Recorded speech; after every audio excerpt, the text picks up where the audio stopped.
During my son's wedding, his bride whispered to me, "Buy us a house, or I'll lie and say I'm pregnant with your child." I calmly stood up, put my hand in my pocket, and took out something that made her scream. The wedding was cancelled. The fabric samples lay scattered across my desk when the phone rang. I'd been comparing burgundy and navy upholstery swatches for the Scottsdale showroom, squinting at them under the fluorescent lights. Thursday afternoon, the kind of quiet February day where business hums along without crisis. Dad, are you sitting down?" Kevin's voice hit me like electricity. My son didn't call during work hours unless something had happened. "What's wrong?" I straightened in my chair, already running through possibilities. Accident, job loss, health crisis. "Nothing's wrong. Everything's perfect." His words tumbled over each other, breathless. "Jessica's pregnant. We're getting married 2 weeks from Saturday. I know it's fast, but when you know, right?" The sample slipped from my fingers. Kevin, my son, who'd stumbled through 3 failed engagements in his 20s, who'd spent the last 5 years avoiding commitment entirely. Pregnant, married. "Kevin, I searched for words that felt genuine. "That's wonderful. I'm happy for you. I want you to meet her properly tonight, maybe. Can we come for dinner?" I glanced at my watch. 3:15. "Absolutely. 7 o'clock. After he hung up, I sat back in my leather chair and stared at the ceiling tiles. Kevin hadn't mentioned Jessica before last month. Now she was pregnant and they were planning a wedding. The timeline felt compressed, rushed. But maybe that was just my old-fashioned sensibility. My late wife Ann and I had dated for 3 years before marrying. Different generation, different rules. I wanted this to work for him. I wanted it badly. The market on Camelback had decent steaks. I selected 2 rib-eyes and a New York strip. Grabbed asparagus and baby potatoes. Wine. I chose a Napa Cabernet. Nothing too expensive, but respectable. At home, I set the dining room table with Ann's china. The ivory plates with the delicate gold rim she'd received from her grandmother. If Kevin was starting a family, this moment deserved acknowledgement. Tradition mattered. They arrived exactly at 7. Kevin came through the door with that nervous energy I remembered from his childhood piano recital, practically vibrating. The woman beside him moved differently, smooth, controlled, her heels clicking against my tile entryway with purpose. "Dad, this is Jessica."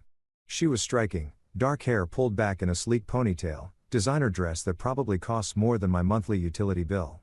Her handshake was firm, almost aggressive, and her smile stayed fixed on her mouth without reaching her eyes. "Charles, Kevin talks about you constantly." Her gaze swept past me, cataloging the living room, the furniture, the art on the walls. "What a lovely home." "Thank you. Please come in. Dinner's almost ready." Kevin hovered beside her like a satellite, watching her reactions. I led them to the dining room where Jessica's attention immediately locked onto the china cabinet. "Interesting pieces. Are these antiques?" She moved closer to the cabinet, phone already in her hand. "Do you mind if I take a few photos? I love vintage design." Before I could answer, she was snapping pictures of the credenza, the grandfather clock in the corner, the cabinet itself. Kevin jumped in.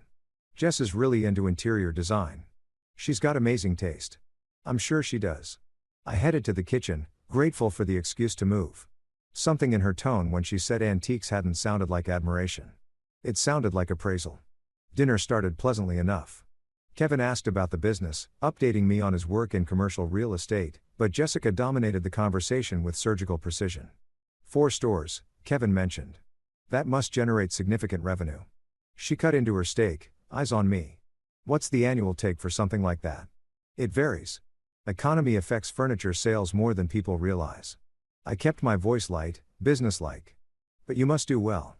This neighborhood, the house, the business," she gestured with her fork. "You've built something substantial." Kevin shifted in his seat. "Dad worked incredibly hard. Built it from a single storefront." "Very impressive." Jessica sipped her wine. "We drove through Paradise Valley yesterday. Those estates are breathtaking. That's where I picture raising a family. Good schools, safe neighborhoods. Important for children, don't you think?" The implication hung between us like smoke. Kevin focused on his plate, cutting his meat into smaller and smaller pieces. "Paradise Valley is expensive," I said carefully. "Of course, but you can't put a price on a grandchild's future." Her hand covered Kevin's on the table. "We're still figuring out our housing situation. My current rental is impossible. The landlord refuses to make basic repairs. With a baby coming, we need proper space." Kevin finally spoke. "We're looking at places, Dad. Nothing fancy yet. Nothing fancy, but something safe. Jessica's smile widened. Kevin tells me you're very generous with family. That's rare these days. I took a long drink of water, buying time. Every instinct I'd honed over 40 years in business was firing warnings. These weren't casual dinner questions. She was establishing needs, testing responses, calculating possibilities. The rest of the meal passed in similar fashion. Jessica commented on the furniture, then asked what pieces cost. She mentioned her student loans, then wondered aloud how Kevin's family handled financial planning. She complimented the house, then noted how much upkeep older homes required. Kevin barely spoke. When he did, it was to soften her edges. What Jessica means is or she's just excited about the wedding. When they finally left around 10:30, Jessica hugged me at the door. She leaned in close, her perfume overwhelming, and whispered, "Thank you for being so understanding. Kevin talks about your generosity all the time. We're lucky to have you." Kevin Unk's hug was quick, distracted. He seemed eager to leave. I stood in the doorway, watching their tail lights disappear down the street. Jessica's head was already bent over her phone, illuminated by the screen's glow. Inside, I cleared the table slowly, rinsing Anne's china by hand, though the dishwasher would have been easier. My hands moved through the routine while my mind replayed the evening. The way Jessica photographed my home without asking. The pointed questions about money, about real estate, about my generosity. Kevin's silence, his hunched shoulders, the way he avoided my eyes. I told myself it was nerves, wedding stress. But my gut, the same instinct that had saved me from disastrous business partnerships, from bad investments, from deals that looked perfect on paper but felt wrong, was screaming. Something about her eyes when she looked around my home. She wasn't seeing a family house where her child's grandfather lived. She was doing math. I woke at 6 o'clock Friday morning after 3 hours of fractured sleep. Every time I drifted off, I saw Jessica's face across my dining table.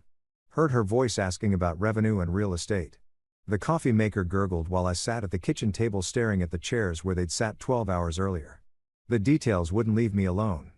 The way she'd held her phone when photographing the credenza, not like someone admiring furniture, but like someone cataloging inventory. Her questions hadn't been conversational. They'd been reconnaissance. And Kevin's expression, that hollow, defensive look I'd seen before, 3 years ago, when Rachel had controlled every aspect of his life, history repeating while I watched it happen. By 10 o'clock, I was at my office, but the inventory report sat ignored on my desk. I opened LinkedIn on my computer and typed Jessica Simons Phoenix into the search bar. Her profile appeared polished and professional. Spa manager at Desert Serenity Wellness Center. Photos of her at charity events, smiling beside other volunteers, glowing recommendations from colleagues. Everything looked legitimate. I scrolled deeper. Older posts, comment sections on photos, tags from other users, patterns emerged. 2 years ago, dinner at Bourbon Steak with my generous boyfriend. 3 years ago, photos at exclusive restaurants with different men in each one. Comments from someone named Amanda kept appearing. Another rich one. "You're so lucky, sis." Another. The word stuck like a barb. Another rich one. Not another great guy or another keeper. Rich. That was the qualifying characteristic. I stared at the screen, my chest tight. This felt invasive, ugly. But Kevin was my son, my only child. If someone was targeting him, if she was targeting him, I needed to know. My phone sat on the desk. I picked it up 3 times before finally scrolling through my contacts to Marcus Jennings. We'd met at business networking events, crossed paths at charity fundraisers. He worked in credit verification services.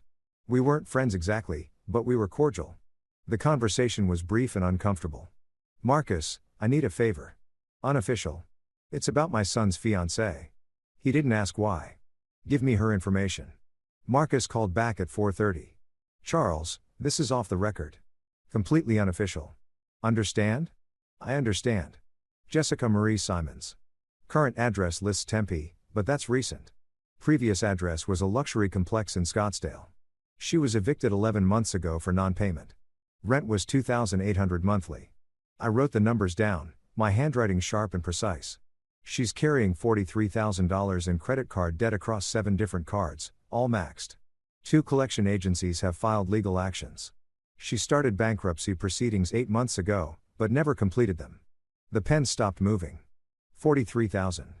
Classic pattern, Charles. Living beyond means for years. The income she reports doesn't match the spending. Not even close. After I hung up, I sat motionless in my office chair, $43,000 in debt, evicted from a luxury apartment. 2 lawsuits.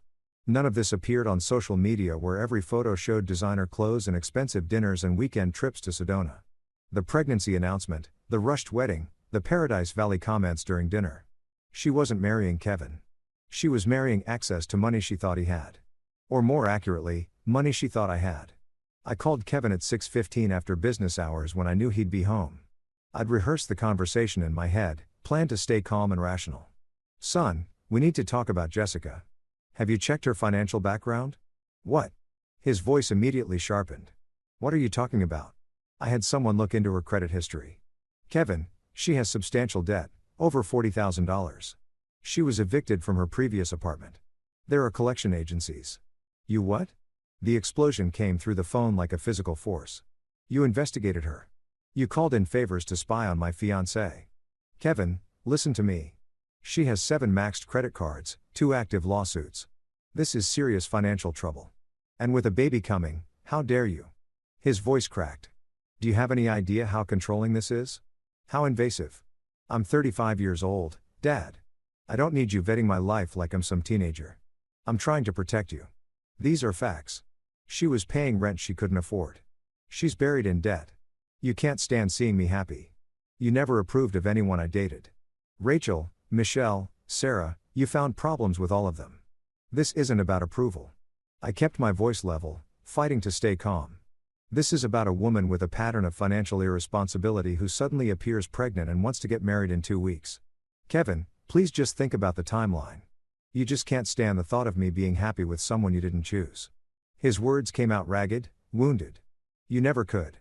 I should have known you'd find a way to ruin this. Kevin, don't call me again." The line went dead. I sat there with the phone in my hand, staring at the darkened screen. Outside my office window, the Phoenix sunset painted the sky orange and purple, beautiful and meaningless. I pulled up Jessica's Instagram again on my computer. Every photo showed luxury, designer handbags, expensive restaurants, weekend trips to California wine country, spa days, jewelry. None of it matched a spa manager's salary. None of it made sense unless someone else was paying or unless she was hunting for someone who would pay. The pregnancy test could be real or manufactured. The rushed wedding ensured minimal time for questions. The Paradise Valley comments were anchors, establishing expensive expectations early. Kevin's defensiveness kept interference minimal. She'd done this before. Amanda's comment proved it. Another rich one.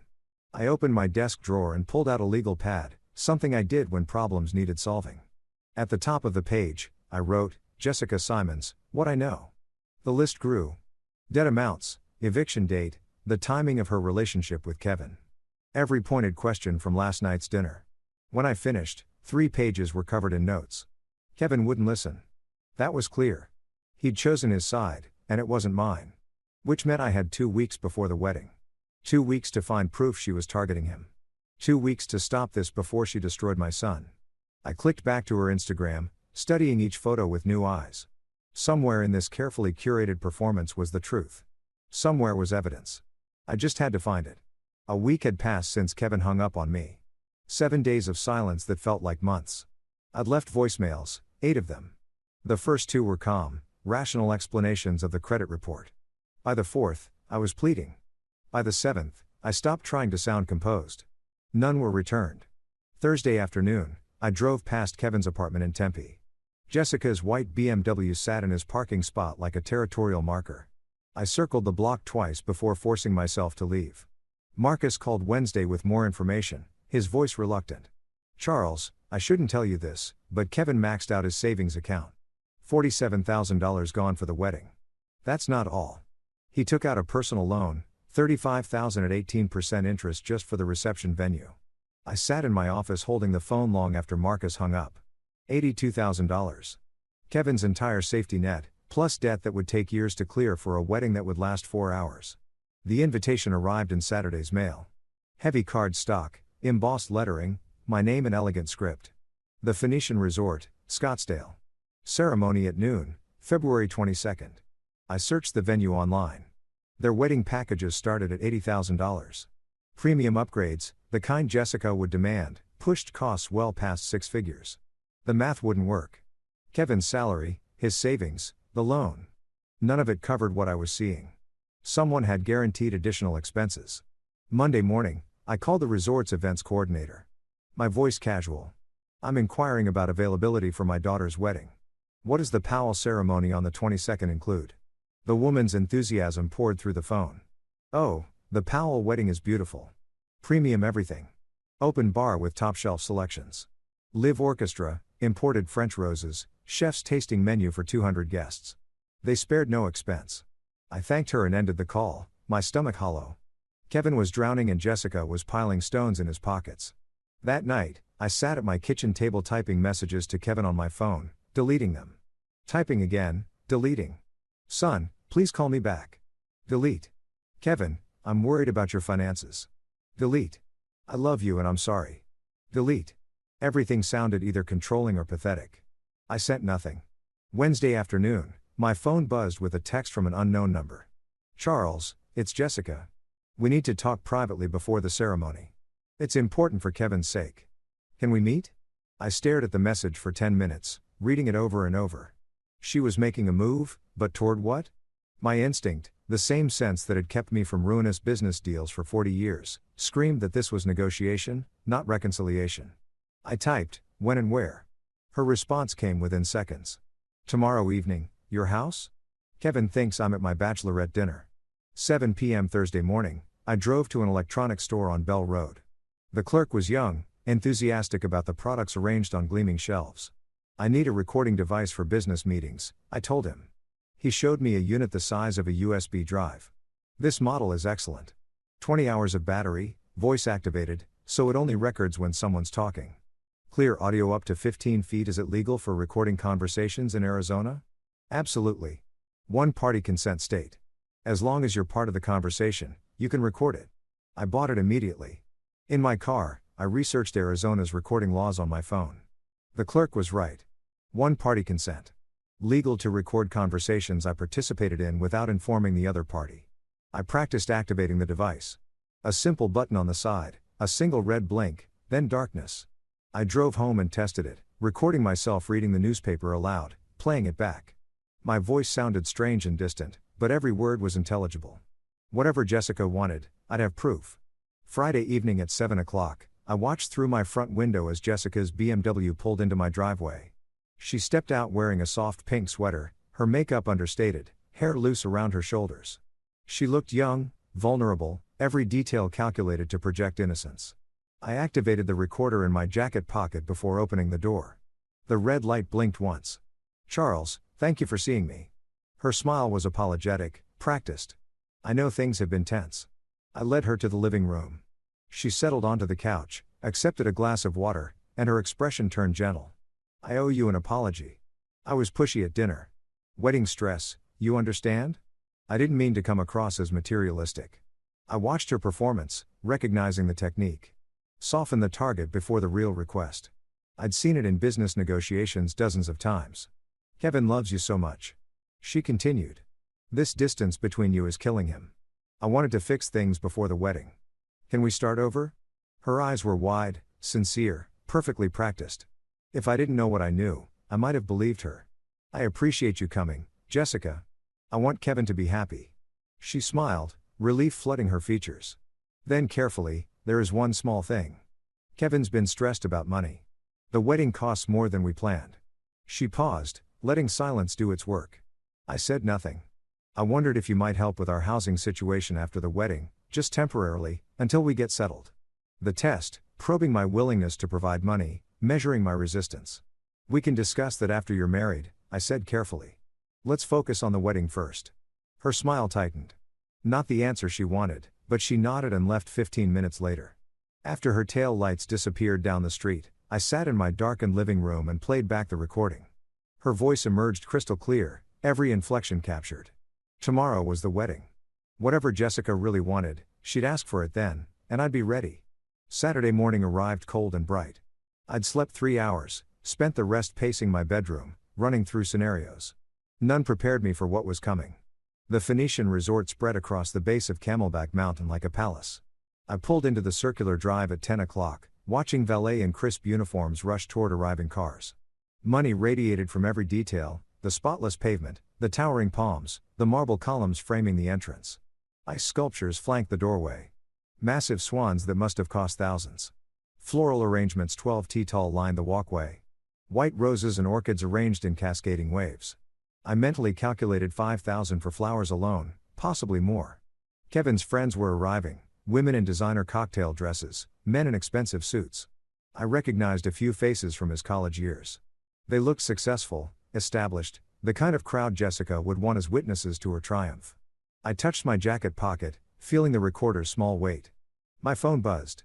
Guest lounge, second floor, east wing. 11 a.m. alone. I walked through the venue toward the ceremony space. The ballroom had been transformed into something from a luxury magazine spread. Crystal chandeliers reflected light across hundreds of white roses. Gold chairs arranged in perfect rows for 200 guests. A string quartet warming up in the corner. Champagne fountain already flowing. Bubbles catching light. Through an open door, I saw Kevin surrounded by groomsmen. He was laughing at something, adjusting his bow tie, checking his watch. He looked genuinely happy. My chest tightened watching him. At exactly 11, I climbed the staircase to the second floor. The guest lounge was empty, private, with floor-to-ceiling windows overlooking the mountain. I activated the recorder. The single red blink confirmed it was working and slipped it back into my pocket. Jessica entered at 11:03, closing the door quietly behind her. The wedding dress was stunning. Vera Wang probably elegant silk with intricate beading across the bodice. Her makeup was flawless, hair swept up in an elaborate updo, diamond earrings catching every movement of light. She looked like a princess from a fairy tale, but her eyes were cold mathematics. Charles, thank you for coming early. Her smile was warm, practiced. I know things have been difficult. I nodded, said nothing. She walked to the window, her voice casual. It's a beautiful day. Kevin's so happy. He wishes you two weren't fighting. I want him to be happy, I said carefully. That's all I've ever wanted. She turned, her smile never reaching her eyes. Then we should talk about how to make that happen. Permanently. The word hung between us like a suspended blade. Her tone shifted businesslike now. Charles, let's be practical. Kevin and I need a house. Paradise Valley. At least $850,000. Jessica, that's a significant amount. She cut me off. I'm pregnant. We need proper space. You're a grandfather now. Surely that means something. I can help with a down payment. 15, maybe 20%. But purchasing an entire, that's not going to work. Her voice went cold, the mask dropping completely. She stepped closer. I saw the predator clearly now, no longer hiding. Here's what's going to happen. You're going to buy us that house full payment this week. And if I don't, her smile was sharp as broken glass. Then I tell everyone the truth, that I'm pregnant with your child. Ice flooded my veins, but I kept my voice steady. That's absurd. No one would believe. She laughed soft and vicious. Really? Who do you think they'll believe? A 63-year-old man or a pregnant 32-year-old woman in a wedding dress? Each word was a calculated strike. I'll tell them you tried to seduce me at that first dinner. That you've been sending me inappropriate messages for weeks. That when I rejected you, you tried to sabotage our wedding with fake financial reports. My hands clenched into fists at my sides. Kevin will never speak to you again. Your business reputation destroyed. Everyone loves a scandal. Furniture magnate preys on son's pregnant fiancée. That's front page material. She paused, letting it sink in. Or you buy us a house, play the generous grandfather, and everyone's happy. Your choice. You have 60 seconds. The silence stretched thick and suffocating. I stood motionless. 3 seconds, 4, 5, processing shock, fury, the calculated cruelty of her entire plan. Then I spoke, my voice quiet and level. Jessica, you just made the biggest mistake of your life. Her smile faltered slightly. Excuse me. I reached into my pocket and pulled out the small recording device, held it up. The red recording light blinked steadily. Jessica's face drained of color, white as her wedding dress. What is that? Every word from the moment you walked in. She lunged forward, grabbing for the device, her voice rising to a shriek. Give me that. You can't. That's illegal. I pulled back, stepped toward the door. Arizona is a one-party consent state. Completely legal. You recorded me. You set me up. I opened the door. Jessica followed, still grabbing at my arm, her composure shattered. I walked quickly down the stairs toward the ceremony hall. Her screams followed me. Charles, wait. Please, we can work this out. I didn't mean guests in the foyer turned, staring. I didn't stop. I entered the ballroom and walked straight to the sound technician near the string quartet. Connect this to your system. Play it now. The technician looked confused. Sir, the ceremony's about to do it now. Jessica rushed in behind me. Mascara starting to run, face twisted with panic. Kevin appeared from the groom's room, his expression confused. Dad, what's happening? The recording began. Jessica's voice filled the ballroom through crystal clear our speakers. Charles, let's be practical. Kevin and I need a house. Every guest froze. 200 people locked in horrified silence. The recording continued, her pregnancy threat, the seduction accusation, the blackmail demand, every word captured with perfect clarity. Kevin stood paralyzed, his face cycling through confusion, disbelief, recognition, horror. When the recording ended, silence blanketed the room like sudden snow. Jessica stumbled backward, words failing, excuses dying on her lips. Kevin stared at his bride, then at me, then back at Jessica. His voice broke. Tell me he faked that. Tell me this isn't real. Jessica opened her mouth, but no convincing lie emerged. I watched my son's face crack open, watched the illusion he'd built shatter into pieces. The wedding was over before it began. The recording's final words faded into crushing silence. I watched Kevin's face cycle through emotions like channels flipping on a television. Confusion, denial, desperate hope that somehow this was fake, that his father had manufactured evidence to destroy his happiness. Jessica broke the silence first, her voice rising toward hysteria. He edited that. He manipulated the audio. Charles, how could you do this? Kevin turned to me, his eyes pleading, Dad, tell me you faked it. Please. My voice came out quiet, steady. Every word is real, Kevin. Unedited. I can provide the original file, timestamps, metadata. His face hardened. Not acceptance, not belief in the evidence, just a wall slamming down between us. A guest near the front whispered loudly enough to carry through the ballroom. I heard what I heard. That woman was blackmailing him. Kevin moved toward Jessica, who had begun crying. Real tears streaming down her face. Mascara running in careful tracks. Perfect victim performance. She clutched his arm. Kevin, he's trying to destroy us. He never wanted you to be happy. This is revenge because you chose me over him. I took a step forward. Son, listen to what she actually said. She threatened to claim you weren't the father. She demanded $850,000. Kevin Unk's voice cracked raw with pain and fury. You always did this. Every relationship I had, you found something wrong. You can't stand seeing me with someone. The words hit like fists. This isn't about control. She was blackmailing me. You heard it. You recorded her without permission. You set her up. His eyes were wet now, voice shaking with anguish. You're jealous because you've been alone since Mom died, and you can't handle me being loved. The accusation hung poisonous in the air between us. I opened my mouth, but no response came. How do you argue with someone who's chosen their illusion over reality? Who needs the lie more than the truth? Kevin took Jessica's hand. We're leaving. Don't contact me ever. Jessica threw me a look over her shoulder as they walked toward the exit. Calculation mixed with triumph. She'd lost the wedding, but kept her prize. Some guests remained seated, uncertain. Others began gathering belongings, avoiding eye contact with me. A woman I recognized as Jessica's friend, Amanda, called out, "We believe you, Jess. This is disgusting." But other guests approached me quietly. That recording was clear. I'm sorry about your son. The resort manager appeared uncomfortable in his crisp suit.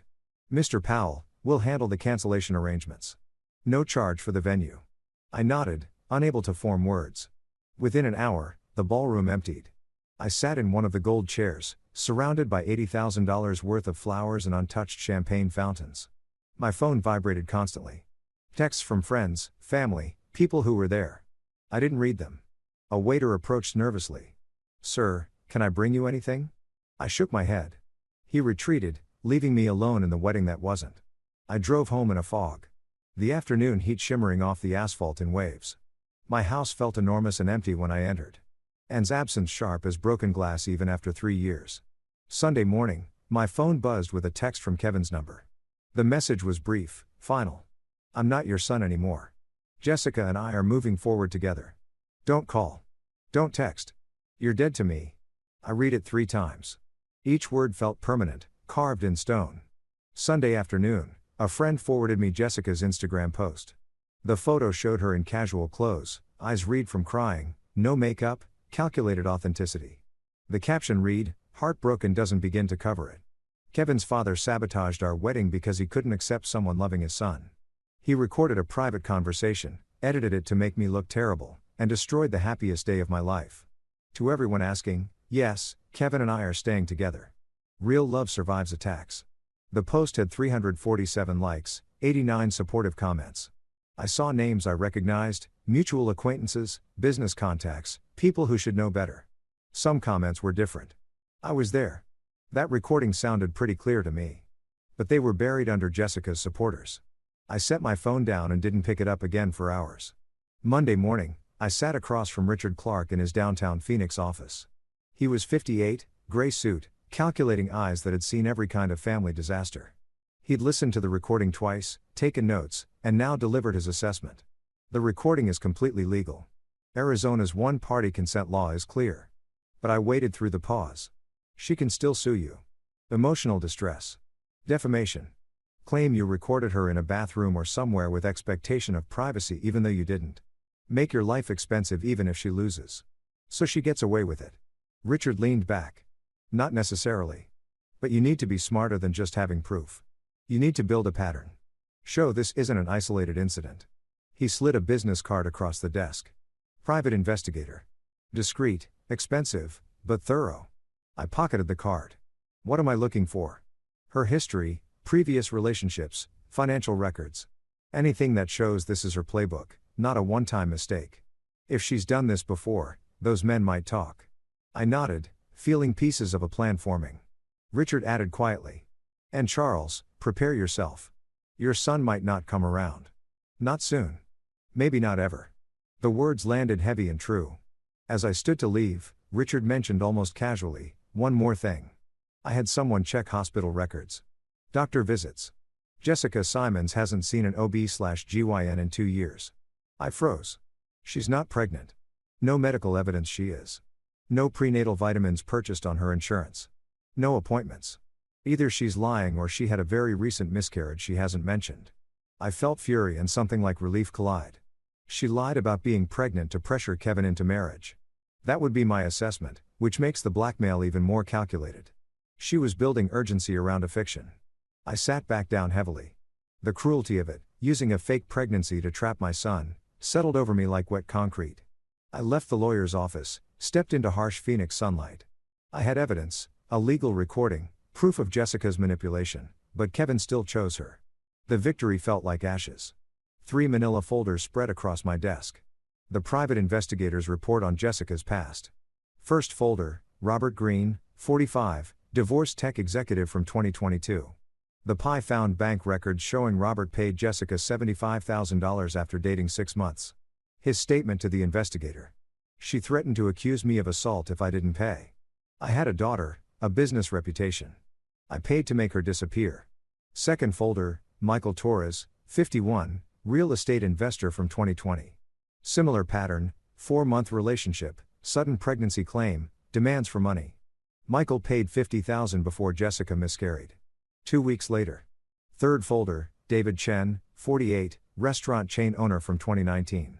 He paid $30,000 to end the relationship after she threatened workplace harassment claims. I leaned back, processing the timeline. 3 men in 5 years, $155,000 extracted through threats. Each relationship followed identical beats. Charm, offensive, rapid escalation, pregnancy or assault claim, payment, disappearance. The PI's notes included one chilling line. Subject displays textbook predatory financial behavior. Targets men 15 to 20 years older. Established wealth, family reputation to protect. Kevin fit the profile perfectly. Not wealthy himself, but with a father who was. I felt sick recognizing how calculated it had been. Jessica hadn't fallen for Kevin. She'd researched him like a business investment. Wednesday afternoon, I was at my flagship furniture store reviewing inventory when my assistant approached. Someone here to see you. Says it's personal. A woman stood near the entrance. Early 60s, gray hair and a neat bob, wearing simple slacks and a cardigan. A library book tucked under her arm. Her face was tired, kind with Jessica's cheekbones, but none of her hardness. She extended her hand. Mr. Powell, I'm Barbara Collins, Jessica's mother. Could we speak privately? My first instinct was suspicion. Another manipulation, but her eyes were direct, sad, genuine. I led her to my office and closed the door. Barbara sat, took a breath. I owe you an apology and possibly an explanation. She spoke carefully, like each word cost something. I saw what happened at the wedding. A friend sent me the video someone posted online. I winced. I hadn't known there was video. I've watched my daughter manipulate people since she was 16. Boyfriends, employers, even me. She stole $12,000 from my savings 3 years ago. I reported it to police, then dropped charges when she cried and promised to change. Her voice didn't waver. She's done this before. Other men. I didn't know the details, but I knew the pattern. She'd date someone wealthy. The relationship would end abruptly. Suddenly, she'd have new furniture, a new car, expensive trips. Why are you telling me this? I asked. Barbara met my eyes. Because you tried to protect your son, and he rejected you for it. I know that pain. Jessica pushed me away years ago. The only time she contacts me is when she needs money or an alibi. She paused, and because she's planning something else. I saw her text conversation with her sister, Amanda. I sat forward. What kind of conversation? Barbara pulled out her phone. Open screenshots.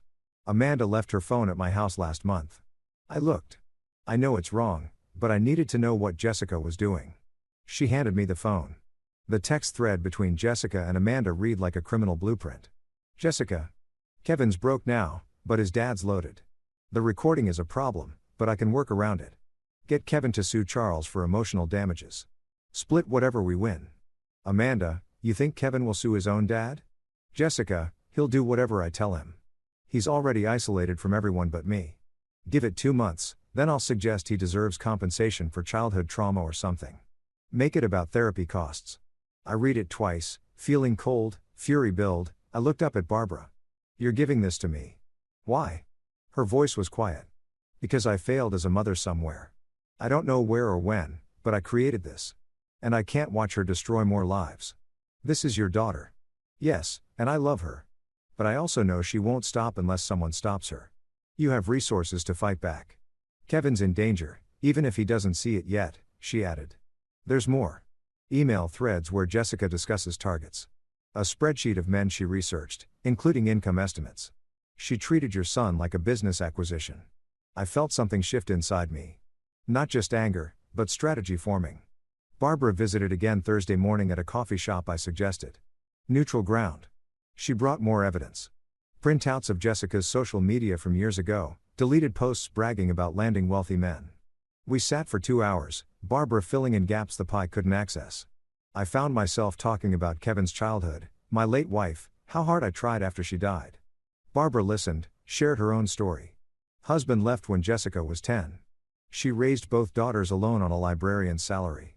Jessica always wanted what we couldn't afford, Barbara said. I thought it was normal kid stuff. By the time I realized it was something else, it was too late. The conversation shifted from evidence to something more personal. 2 parents wounded by their children. Over the next week, Charles and Barbara met 3 more times. Initially to discuss strategy, share information, plan legal moves, but the conversations drifted. Books we'd read, Phoenix's Relentless Heat, The Loneliness of Empty Houses. I noticed Barbara's careful intelligence, her quiet humor, the way she listened completely. She noticed my fairness, my restraint, despite having weapons to destroy Jessica legally. Neither of us named what was happening, but something was a recognition. Comfort in shared damage. Friday afternoon, Barbara emailed me a file, Jessica's project spreadsheet.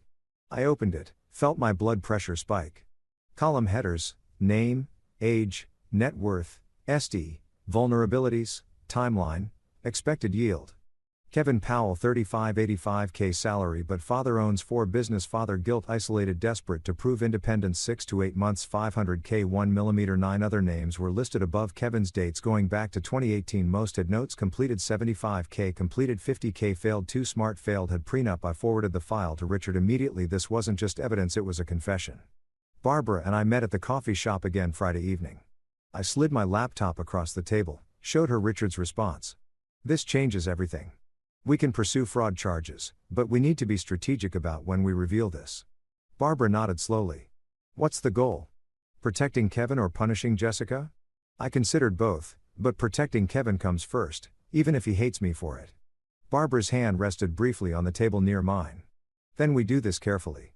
Together. The word together sat between us, meaning more than strategy. The email from my private investigator arrived Thursday morning with the subject line, "New development, urgent." I opened the attachment at my office desk. Screenshots of Jessica's text conversation with a commercial realtor filled my screen. She'd found a luxury spa location in Paradise Valley. Monthly rent $15,000. Her pitch to Kevin emerged through the messages. "We'll be partners. Your business degree, my spa management experience. We just need startup capital." I scrolled further. Equipment quotes totaling $180,000. Renovation estimates of $120,000. The final text made my stomach drop. Jessica to the realtor. "My fiancé is securing a $200,000 business loan. Can you hold the property for 2 weeks?" I forwarded everything to Barbara and Richard immediately. An hour later, the Pi's follow-up arrived, marked confidential smoking gun. Attached was Jessica's LLC registration in Delaware, created 2 weeks earlier. The company name Serenity Wellness Holdings. The registered agent wasn't Kevin. It was Jessica alone. Bank account documents showed an offshore connection in the Cayman Islands. The Pi's note explained, standard setup for capital extraction. Equipment purchases get invoiced to offshore suppliers. Fake companies she controls. Money disappears. Business fails. She vanishes with capital. Target will be left with $200K debt and no assets. Recommend immediate intervention. I'd seen this scheme before. Contractors who defraud investors, vendors who bill for phantom supplies. Kevin wasn't a partner. He was a funding source. I called Richard. "I need to stop alone without revealing my involvement. Can it be done?" He thought for a moment. Anonymous tip to the bank's risk assessment department. Include her credit history, the LLC structure, the offshore account. Banks hate fraud risk. That afternoon, I created an anonymous email account at the public library downtown. Sat at a computer terminal surrounded by teenagers doing homework and retirees reading news sites. I attached Jessica's credit report, the one Marcus had provided months ago, plus screenshots of the Delaware LLC showing her sole ownership and the Cayman Islands account documentation. Subject line, "Fraud alert, Kevin Powell loan application." Body text. The supposed business partner, Jessica Simons, has 43 in existing debt, an offshore account, and sole control of the LLC Mr. Powell believes they co-own. Recommend reviewing for fraud indicators. I hit send before I could second-guess the decision. 2 days later, Kevin's number appeared on my caller ID. I didn't answer. He would only call if he needed something or wanted to yell. The voicemail he left was brief, angry. "I know you did this. The bank rejected my loan. They said someone sent them information about Jessica. This is low even for you." I saved the voicemail. An hour later, Jessica called from Kevin's phone. "Charles, we need to talk about boundaries. You're interfering with Kevin's business decisions now." I didn't answer that call either. The following week, Jessica began appearing in my orbit too frequently to be coincidence. Monday morning, she was at the coffee shop I frequented before work. She approached my table. "Charles, what a surprise. Can we please talk? I miss Kevin having his father in his life." Wednesday, she appeared in my store's parking lot when I left for lunch. Friday, she showed up at a restaurant where I was meeting a supplier, sat at the bar, made eye contact, smiled. Each time I ensured I wasn't alone, stayed in the coffee shop's crowded main room, called my store manager to walk me to my car, asked the supplier to stay until Jessica left. I recognized the tactic, create situations that could be misinterpreted, then claim harassment or worse. My phone stayed in my pocket, recording every encounter. Saturday afternoon, Jessica appeared at my store again, this time in workout clothes. Tight, strategic. She waited until other customers left and approached my desk. I wanted to apologize privately. "Can we talk in your office?" I stood but didn't move toward the office. "Anything you need to say can be said here. My assistant is right there." I gestured to Sarah, my store manager, watching from 10 feet away. Jessica's voice dropped. "Intimate. I think we got off on the wrong foot. I understand why you were protective. Maybe we could start over. Just you and me." Her hand moved toward my arm. I stepped back. "Sarah, could you join us, please?" Jessica was just leaving. That evening, I met Barbara at the Phoenix Art Museum, our fourth date, though neither of us had called it that. We walked through the contemporary wing, discussing a sculpture that reminded Barbara of a book she was reading. I found myself smiling genuinely, something I hadn't done since before Kevin's engagement. Over wine. Afterward, I told her about Jessica's attempts to corner me alone. Barbara's face tightened. She's setting a trap. Classic Jessica. Create a situation where it's your word against hers. I know I'm documenting everything.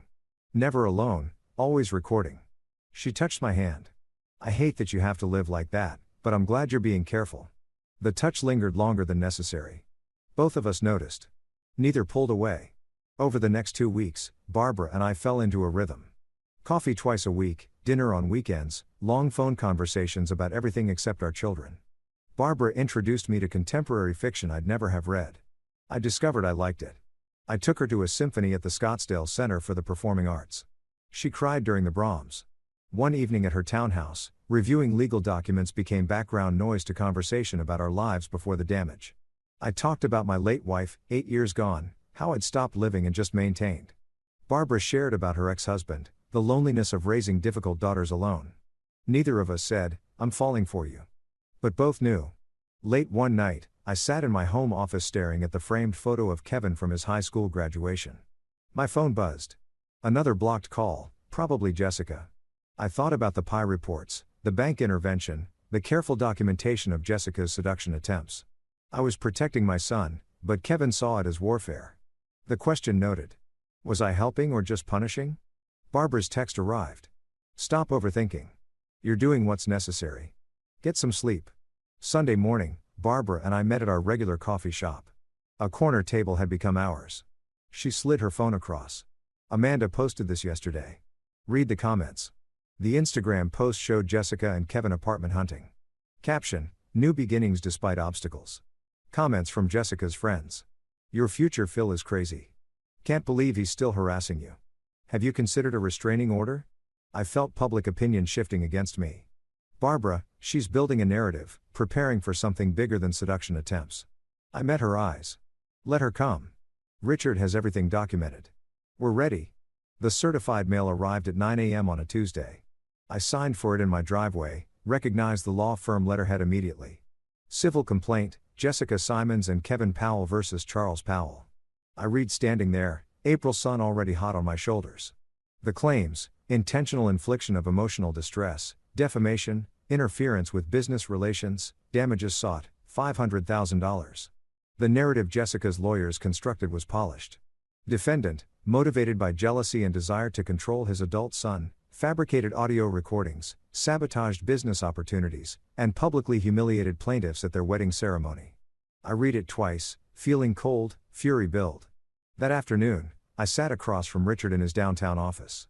He'd already reviewed the complaint, made notes in red ink across every page. This is aggressive but sloppy, he said, tapping paragraph 3. They're claiming the recording was fabricated. We have metadata, timestamps, audio, forensic analysis proving authenticity. He flipped to page 5. They claim you sabotaged business opportunities. They'd have to prove you were involved in the bank's decision. Anonymous tip means no proof. Can they win? Richard leaned back. Win? No.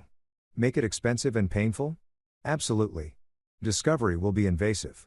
Depositions, financial records, witnesses. Jessica's betting you'll settle to avoid the hassle. Not happening. Richard smiled. Sharp. Good. Because I've been preparing our counterclaim. Fraud, attempted extortion, blackmail. We have her previous victims willing to testify. The offshore account, Barbara's evidence.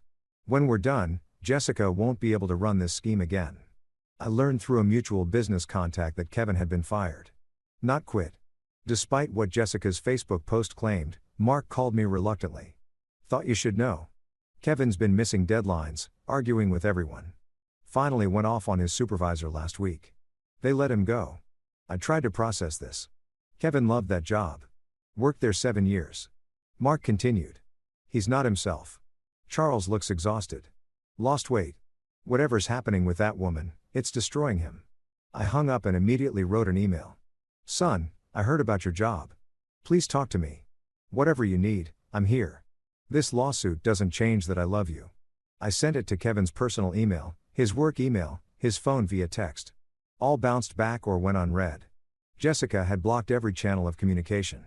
Over the next 2 weeks, I wrote physical letters, handwritten on quality paper, each one different, apologizing for the wedding confrontation's public nature while defending the necessity, explaining the evidence I'd found, offering to help financially without conditions, reminiscing about our past together. I mailed them to Kevin's old apartment address. None were returned, but none were answered.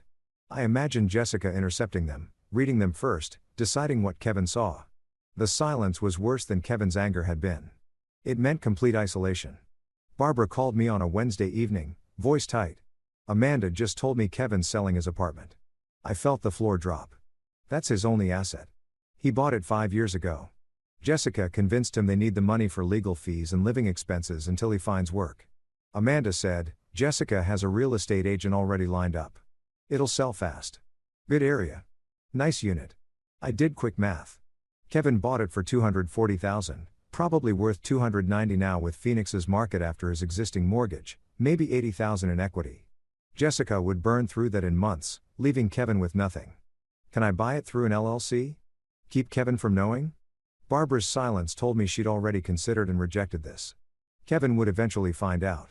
It would look like more control. I'm sorry. Desperate, I tried video messages to Kevin's phone. Recorded myself in my living room trying to sound calm despite the tremor in my voice. Kevin, I'm not asking you to forgive me. I'm asking you to look at the evidence with clear eyes. Jessica has an offshore account. She's done this to 3 other men. I can prove all of it. Please just look at what I'm sending you. I attached PDFs, bank records, the Pi report, screenshots of Jessica's LLC. The message showed as delivered but never opened. I recorded another. I know you can't hear this. Jessica's blocking everything, but I need you to know I would do it all again. The recording, the bank tip, everything because you're my son and watching you be destroyed would kill me. I didn't send that one. Too raw, too desperate. Late April evening, I sat in my home office, surrounded by legal documents and evidence files. My phone showed the lawsuit timeline. Discovery starts in 3 weeks, depositions in 6. Kevin's life was imploding. No job, selling his apartment, drowning in debt, isolated from everyone except his manipulator. My intervention was supposed to protect Kevin. Instead, Kevin was worse off than before and blamed me for all of it. The question that had haunted me since February surfaced with new force. What if I'm wrong? Not about Jessica. The evidence was overwhelming. But about the method, the public confrontation, the ongoing interference. Maybe some lessons can't be taught, only learned through pain. I drove to Barbara's townhouse without calling ahead. She opened the door, saw my face, and pulled me inside without questions. We sat on her couch, her hand in mine, while I voiced the doubts. Kevin's life is falling apart. Maybe if I'd handled the wedding differently. Private conversation instead of public recording. Maybe if I'd let him take the loan. Learned the hard way when Jessica disappeared. Barbara listened completely before responding. Jessica destroyed 3 other men's lives before Kevin. You had proof she was blackmailing you. What were your options? Pay her. Let her keep extracting money. But Kevin made his choices, she said firmly. You gave him information. He rejected it. You can't protect someone from themselves forever. She cupped my face. You're not cruel. You're not vindictive. You're a father watching his son make terrible decisions and doing the only thing you can. Building a record so when Kevin finally opens his eyes, there's proof. The truth doesn't stop being true because it's painful. I leaned into her touch, feeling something loosen in my chest. That weekend, I met with Richard to finalize the legal response. He had prepared 2 versions, defensive and aggressive. Defensive keeps things quiet, Richard explained. Aggressive makes this very public, very ugly. Jessica's previous victims would testify. Her financial schemes get exposed in detail. But Kevin's name is attached to the lawsuit. He'd be dragged through it all. I stared at both documents.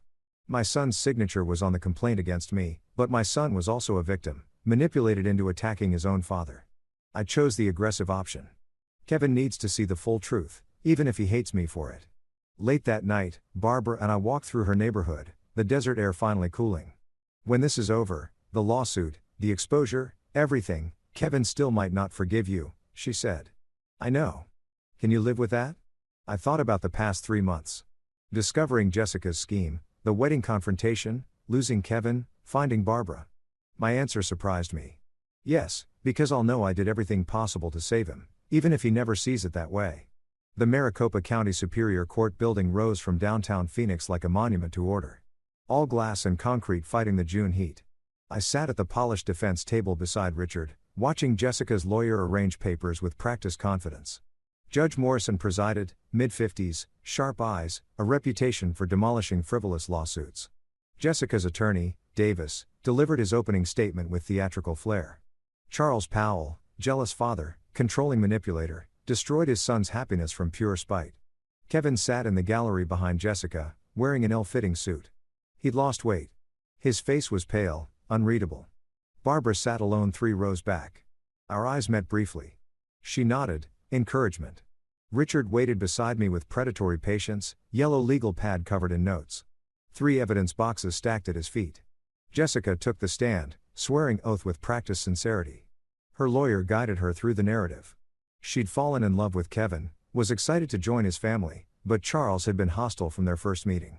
He questioned my finances, investigated my background without permission, then recorded a private conversation where I was joking poorly, I admit, about needing a house. Her voice trembled perfectly. He played that recording at our wedding in front of 200 people. It destroyed everything.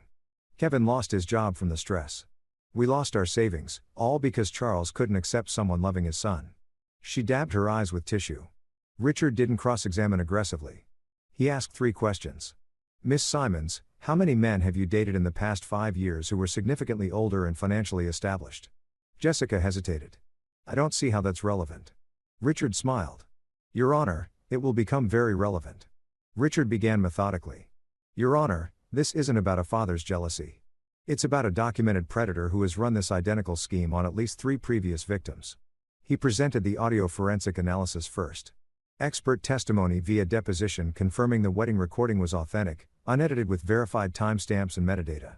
Jessica's lawyer objected repeatedly. Judge Morrison overruled each time. I'll hear the evidence, counselor. Next came Jessica's financial history. The credit report showing $43,000 in debt, the eviction, the collection lawsuits, then the Delaware LLC registration for Serenity Wellness Holdings, Jessica's name only, despite telling Kevin they'd be partners. The offshore Cayman Islands account opened 3 weeks before the spa proposal. Bank statements showing the spa business plan was a shell for extracting Kevin's loan. Richard's presentation was surgical. Each document building on the last. Kevin shifted in his seat, face growing paler with each revelation. The defense calls Robert Greene. A man in his mid-40s entered expensive suit, graying at temples, successful but carrying visible shame. He swore in, sat, wouldn't look at Jessica. Mr. Greene, how do you know the plaintiff? I dated her 3 years ago for about 6 months. How did that relationship end? Greene took a breath. She told me she was pregnant, said it was mine. Then she said she needed $100,000 for medical care and to go away quietly. Or she'd tell my ex-wife I'd gotten her pregnant during our custody battle. My daughter was 12. I couldn't risk losing custody. What did you do? I paid $75,000. All I could raise quickly. 2 weeks later, she texted that she'd miscarried. Then she disappeared. Changed her number. Moved. Gone. He produced bank transfer records, text message screenshots where Jessica explicitly demanded money.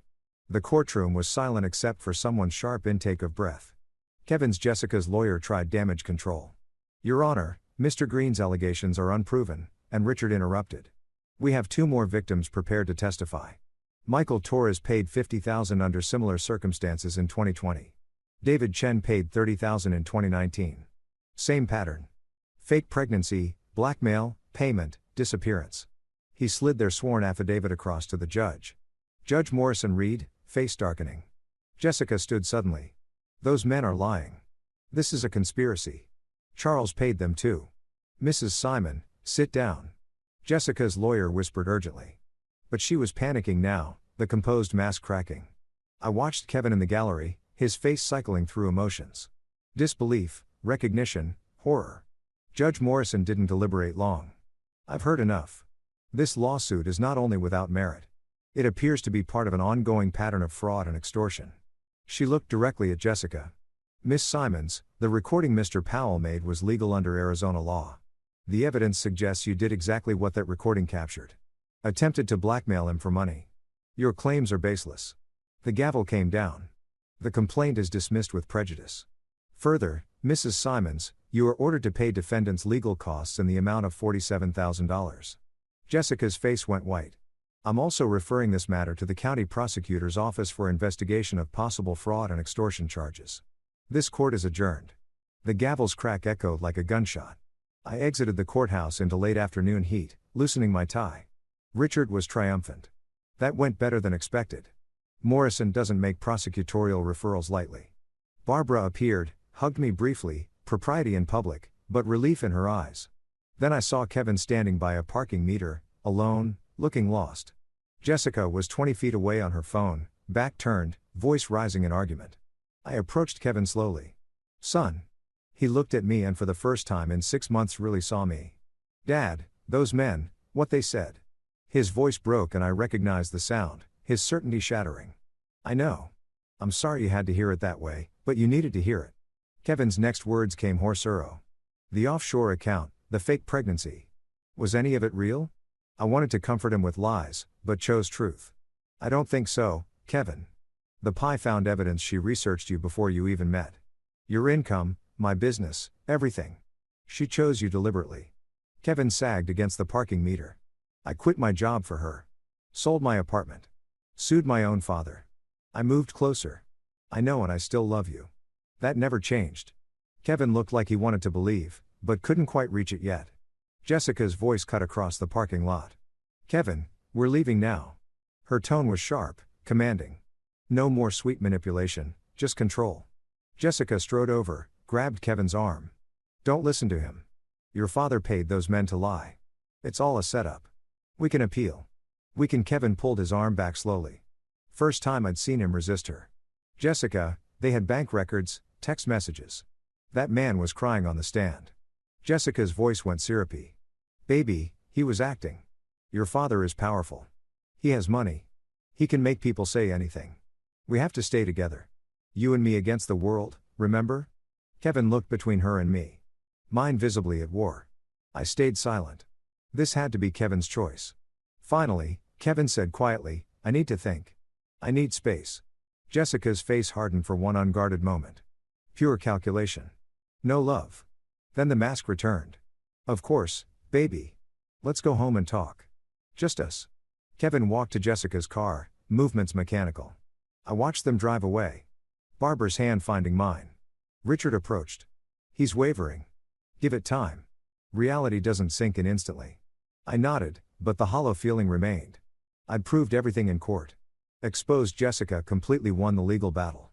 But Kevin still drove away with her, and that was the only victory that truly mattered. My phone rang during a furniture delivery review at the store. Mid-July afternoon. Phoenix baking under relentless sun. The Pi's voice was urgent. "I've got something. Jessica's been communicating with Brian Miller, Kevin's old business partner." I remembered Brian. Kevin had cut ties 2 years ago over ethical disagreements. "They're planning to forge documents claiming you embezzled money Kevin invested in your business. Bank transfers, falsified contracts, the works. They're meeting tomorrow night to finalize the forgeries." Cold fury flooded through me. After losing in court, she's going criminal. Desperate people make desperate moves. She's facing $47,000 in judgments, plus possible fraud charges. This is her last play. Send me everything. Location, time, the intercepted messages. That evening, I sat with Barbara and Richard at my dining table. Laptop open showing Jessica's message thread with Brian. Jessica's text. "The old man has money Kevin technically invested years ago. We can claim he never returned it. Add interest. Make it look like embezzlement. Brian, you keep 30% of whatever we get." Brian's response, "I can create backdated investment agreements, fake bank statements. Meet me at Dominic's Steakhouse tomorrow at 7. Bring cash for the documents." Richard leaned back. "This is conspiracy to commit fraud. If we call the police now, they'd arrest them." I shook my head. "Kevin needs to see it himself. Hear it from her own mouth. Otherwise, she'll convince him it was entrapment or I set her up." Barbara touched my hand. "You're going to bring Kevin there.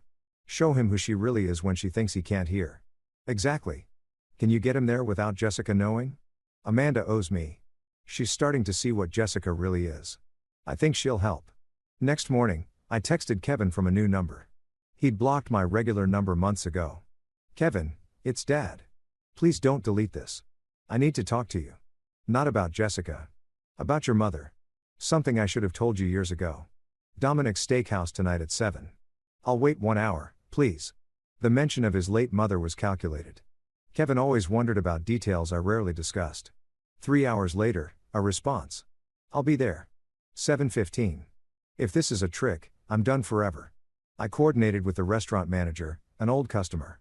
I need a private booth with a clear line of sight to table 14, and I need you to seat a specific couple at that table at exactly 7 o'clock. The manager, sensing the seriousness, agreed.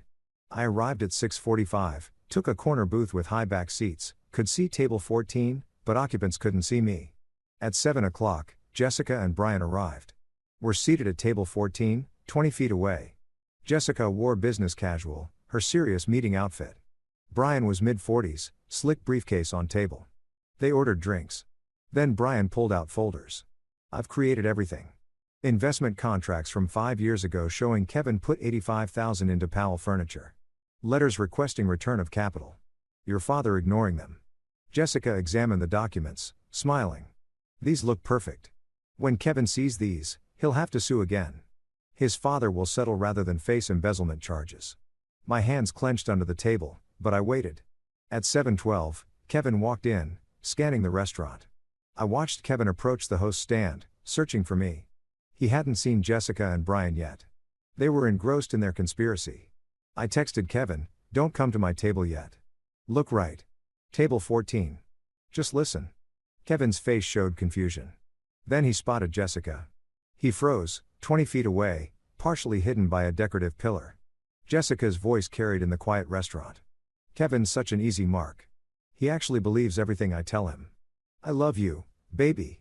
Your father's the enemy. It's pathetic how desperate he is to be loved." Brian laughed. "You've milked him for what, 6 months now? No job, no apartment, sold everything. Almost dry. This forgery is the last play.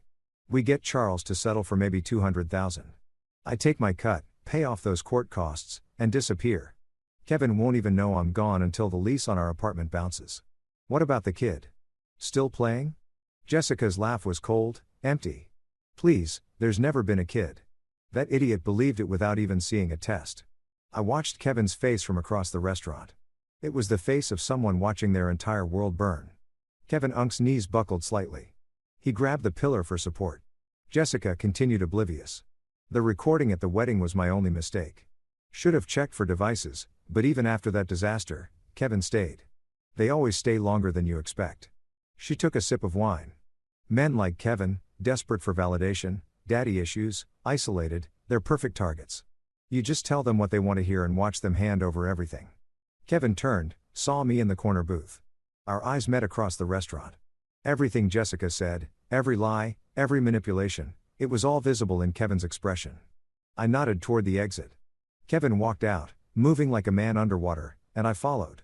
I found Kevin in the parking lot leaning against a car, face in his hands. He wasn't crying. He was beyond tears in that hollow space after catastrophic loss. I approached slowly. "Son." Kevin Unk's voice came muffled.